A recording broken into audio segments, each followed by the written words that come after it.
बिस्मिल्लाहिर्रहमानिर्रहीम। अस्सलाम वालेकुम। सीट बेल्ट बांध लीजिए, बहुत जल्द अन करीब आपको ये मामला नजर आएंगे देखते हुए कि इजराइल और रूस की जंग बिल्कुल शुरू हो जाएगी और ये बड़े पैमाने पर लड़ाई होने वाली है। हुआ ये है कि इसराइल ने शाम पर हमला किया मिसाइलों से और ड्रोन से, और इन्होंने बड़े खतरनाक ड्रोन्स और मिसाइल फायर किए। लेकिन हैरानकुन तौर पर डायरेक्टली शाम की जानिब से, इनडायरेक्टली रूस की जानिब से इसराइल के मिसाइलों और ड्रोन्स को हवा में तबाह कर दिया गया। और इसराइल की ये चीखें इतनी खतरनाक निकली हैं कि आप उसका अंदाजा यहां से लगा सकते हैं कि इसराइल रूस के ऊपर बरहम है कि तुमने इस वक्त हमारे साथ जंग करने का जो इंदिया दिया है वो बड़ा खतरनाक है। हुआ ये है कि जो एयर डिफेंस सिस्टम रशिया ने दिया हुआ है शाम को, असल में उसको ऑपरेट भी रशिया कर रहा है वहां पर बैठकर। दिखावे के तौर पर यह है कि उन्होंने डिफेंस सिस्टम दिया, रूस ने मिसाइल वहां से तमाम चीजें, अपना डिफेंस सिस्टम, हर तरह की सहूलत उन्होंने शाम को दी है और उन्हीं के बंदे बैठकर ऑपरेट करते हैं। बजाय दिखाने के लिए यह है कि शाम के पास अपना डिफेंस सिस्टम है।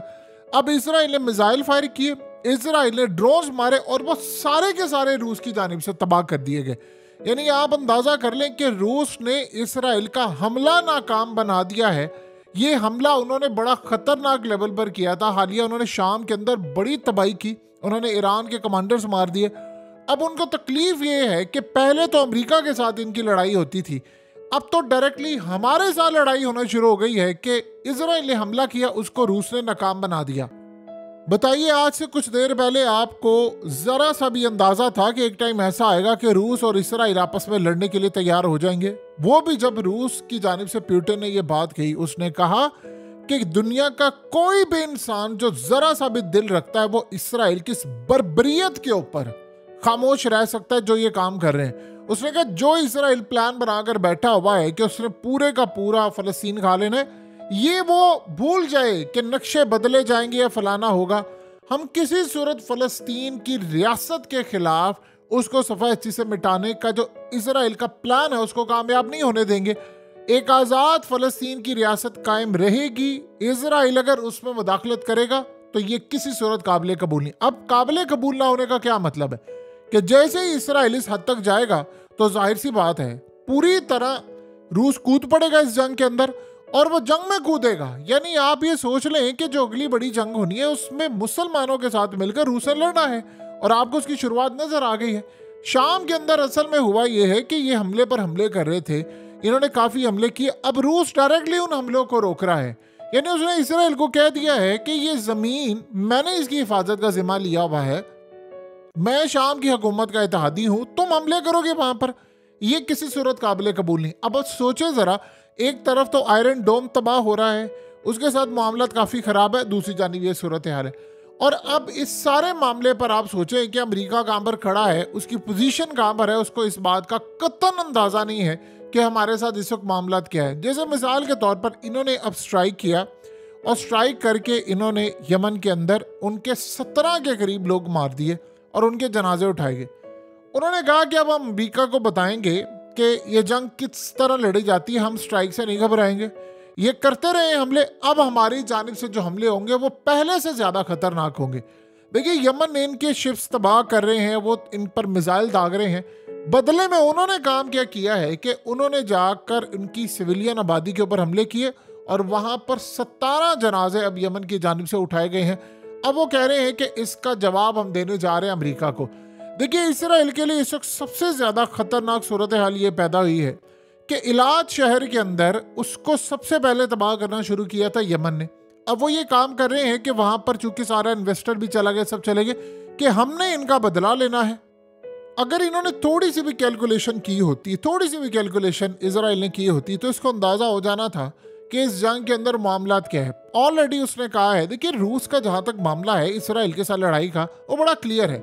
पुतिन को ये बात अच्छी तरह पता चल गई है कि मुसलमानों के पास ऐसे जंगजू हैं जो दुनिया में किसी के पास नहीं। जैसे मिसाल के तौर पर ईरान ने कल ये बात की है कि अफगान तालिबान के पास 2 खुदकुश बमबार हैं, वो तैयार है लड़ने के लिए, और वो किसी भी वक्त जब जरूरत पड़ेगी तो हम उनको गजा रवाना कर देंगे। और उन्होंने कहा कि वो पूरी तरह तैयार। इसका क्या मतलब है?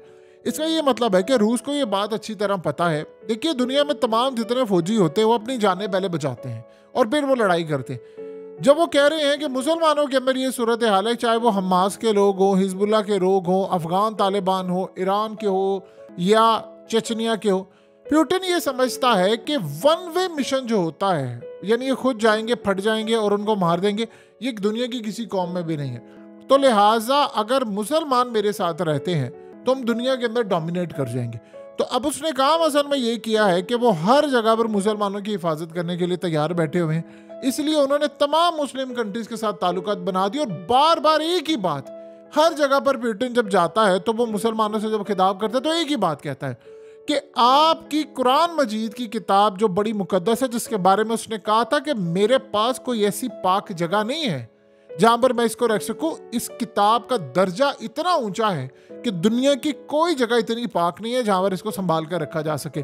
सोचो जरा, उस बंदे के इस लेवल के ख्यालात है। तो उसने कहा कि आपको जब कुरान में लिखा हुआ है कि अल्लाह की रस्सी को थाम लो और आपस में डिवाइड ना हो, तो फिर आप लोग ये काम क्यों नहीं करते? अब उसने काम ये किया कि शाम को सपोर्ट वो कर रहा है पूरी तरह। अब शाम के बाद आप देखिए कि हर जगह पर ऐसा ऐसा, ये अगर देखिए, सवाल ये है कि इस लेवल पर वो खुलकर सामने क्यों नहीं आ रहा। असल कहानी ये है कि हमास से जब पूछा गया था कि भाई आपने लड़ाई करनी है या फलाना आप लड़ लेंगे, तो उन्होंने कहा कि हम इतनी हमारे पास कैपेसिटी है, हम 1 साल तो आसानी के साथ इसराइल के साथ लड़ेंगे।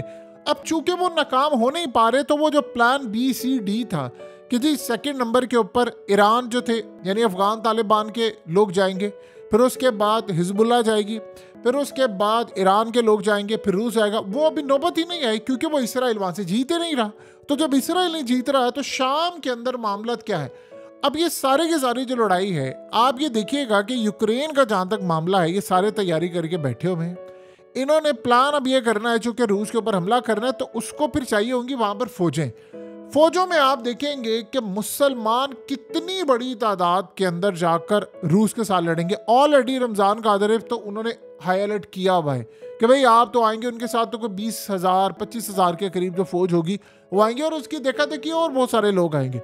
जब उसे पूछा गया, उनके लोगों ने कहा कि भाई आप जाकर गजा में क्यों नहीं लड़ते। उससे पहले चूंकि बयान दिया था कि जैसे पुतिन हमें हुक्म देगा हम गजा में एंटर हो जाएंगे, लेकिन जब वो मामला उन्होंने देखा कि नहीं, गजा के अंदर तो पूरी तरह हमास डोमिनेट कर रही है या वो वहां पर उनको शिकस्त दे रहे हैं, तो फिर हमें जाने की फिलहाल जरूरत नहीं है।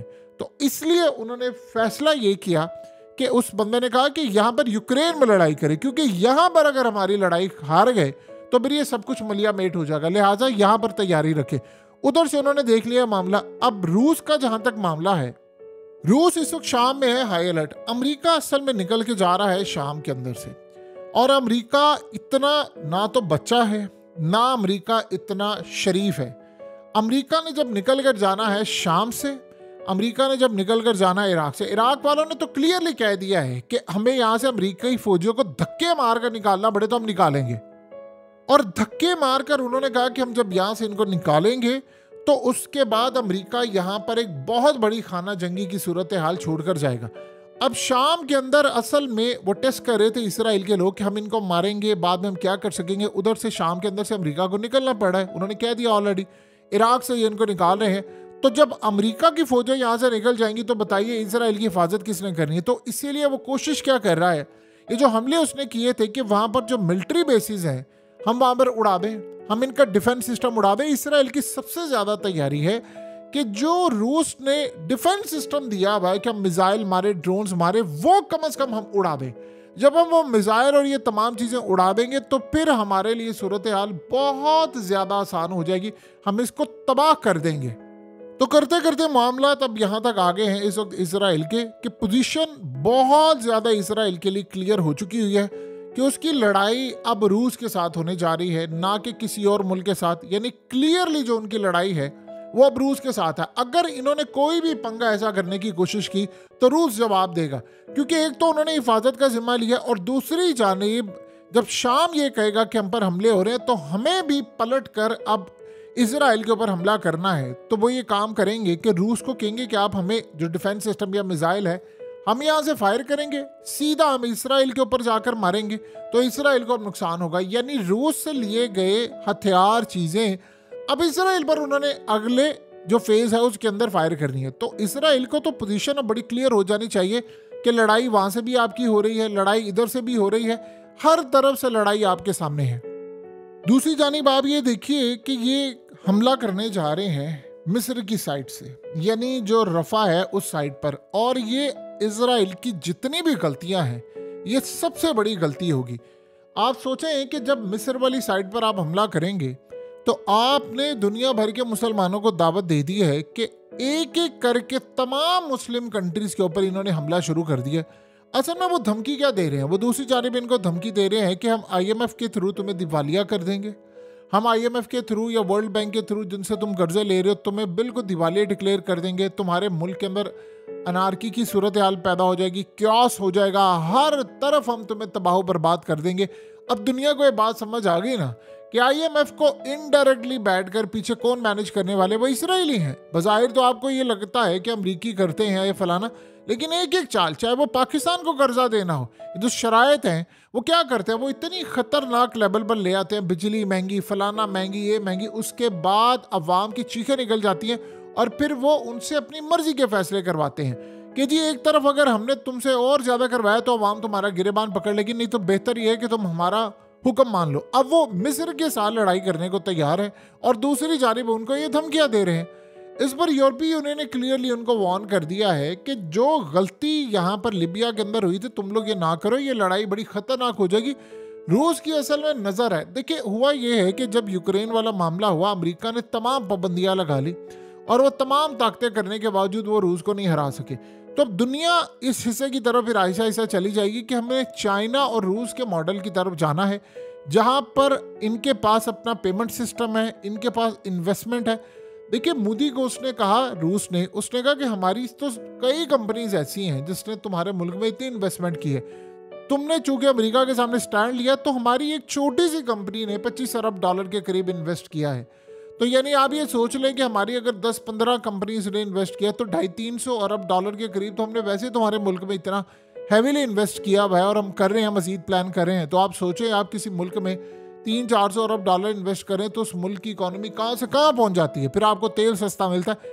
यही सूरत हाल है कि रूस अब डोमिनेट कर रहा है और इस बात पर सबसे ज़्यादा तकलीफ इस वक्त अगर किसी को है तो वो याद रखिएगा, रूस के अंदर तमाम चीज़ें जैसे भी ये स्मूथ चल रही हैं वो इसराइल से बात हजम नहीं हो पा रही। देखिए यूक्रेन की जंग अगर यहाँ पर ख़त्म हो जाती तो सबका ध्यान फिर इसराइल की तरफ होता, वहाँ से वो भी नहीं जीत पा रहे। और यमन के साथ इन्होंने जो लड़ाई की है, स्ट्राइक इन्होंने किया है, अब वो प्लान ये कर रहे हैं अगले मरहले पर जाकर कि हमें अब अमेरिका और बरतानिया के जो जहाज़ हैं वो कम से कम तबाह करने हैं। इसके ऊपर उनकी पूरी वर्किंग जारी है और पॉसिबिलिटी ये है कि अमेरिका का अब जब अगला कोई स्ट्राइक होगा, देखिए समंदरों में तो उन्होंने डोमिनेट कर लिया हुआ है, वहाँ तक तो वो छोड़ नहीं रहे, लेकिन उन्होंने अगले लम्हे पर जो डोमिनेट करना है वो ये है कि अमेरिका के जहाज़ों को हम किसी तरह तबाह करें। और अमेरिका के अगर हमने जहाज़ तबाह ना किए तो हमारे लिए यहाँ पर सरवाइव करना बड़ा मुश्किल हो जाएगा। ईरान और सारी सूरत हाल देखिए, दूसरी जानिब सब पूरी दुनिया की इस वक्त जो नज़रें हैं वो पाकिस्तान के ऊपर भी हैं। पाकिस्तान के मामलात खित्ते के अंदर बहुत सारी चीज़ों की डायरेक्शन तय करने जा रहे हैं। देखिए पाकिस्तान में इलेक्शन हुआ, इलेक्शन होने के बाद जो मामलात आप सबके सामने हैं कि चीज़ें किस तरफ जा रही हैं, यानी एक जानिब क्लेम किया जा रहा है कि 2/3 मेजोरिटी है, दूसरी जानिब नहीं। और दुनिया इस सारे सिनेरियो को बड़े गौर से देख रही है कि पाकिस्तान ने क्या करना है, क्योंकि देखिए खित्ते के अंदर जो स्टांस होता है, सम टाइम अगर पॉलिसी बदल दी है, पाकिस्तान की जानिब से कोई हुकूमत नहीं आती है, वो अपना स्टांस लेते हैं, तो उसके बाद इसराइल के लिए तो बड़े परेशान कुन मामला है। इसके बाद इलेक्शन जो है वो इसराइल के अंदर भी होने, भारत के अंदर भी इलेक्शन होने, अमेरिका के अंदर भी होने, तो पूरे के पूरे खित्ते के अंदर नहीं, पूरी दुनिया के अंदर और यूरोप समेत कई ममालिक में इलेक्शन है। और इसके बाद और पहले की सूरत हाल जो है वो अक्सर बदलती हुई आपको नजर आएगी। रूस ये देखता है कि पाकिस्तान के अंदर कौन सी हुकूमत आती है, हमने क्या ताउन करना है। अगर तो वो इन पॉलिसीज़ के साथ चलती है जो कि अमेरिका मुखालिफ है, तो फिर तो आप जहन में रखिएगा, चाइना हो या कोई और मुल्क हो, इन्होंने प्लान किया है कि जिन जिन ममालिक की इकॉनमी ख़राब है, चाहे वो एक दफ़ा अमेरिका के चुंगल से निकले, वो हमारी तरफ आए, हम बड़ी बड़ी कंपनीज को, बड़े बड़े लोगों को कहें कि इनके मुल्कों में जाकर इन्वेस्ट करें, इनकी इकॉनमी खड़ी करें, ये IMF, वर्ल्ड बैंक और इन तमाम चीज़ों से कम निजात हासिल करें। जब आप किसी भी मुल्क के अंदर ये काम करते हैं तो आप उनको एयर डिफेंस सिस्टम भी देते हैं, फिर आप ये भी कहते हैं देखिए अब तक का सबसे ज्यादा जो कामयाबी अमेरिका का जो डिफेंस सिस्टम है वो तो फेल हो गया, वो तो यमन ने फेल कर दिया। लेकिन इसराइल के मिसाइलों को अगर शाम का डिफेंस सिस्टम जो रूस का दिया गया है वो अगर रोक लेता है तो ये समझ लीजिए कि खित्ते के अंदर बाकी ममालिक को भी पैगाम चला गया है, मुस्लिम कंट्रीज को, कि देखिए अगर आप ही अमेरिका के चुंगल से निकल आएंगे आपको भी डिफेंस सिस्टम मिल जाएगा और आप भी इसी तरह इनके खिलाफ खड़े हो सकते हैं। लिहाजा इसराइल हो अमेरिका हो, आपको किसी से भी घबराने की जरूरत नहीं है, हम आपके साथ खड़े हैं। शर्त यह है कि आप अमेरिका की गुलामी से बाहर निकले, जब निकलेंगे तब बात बनेगी।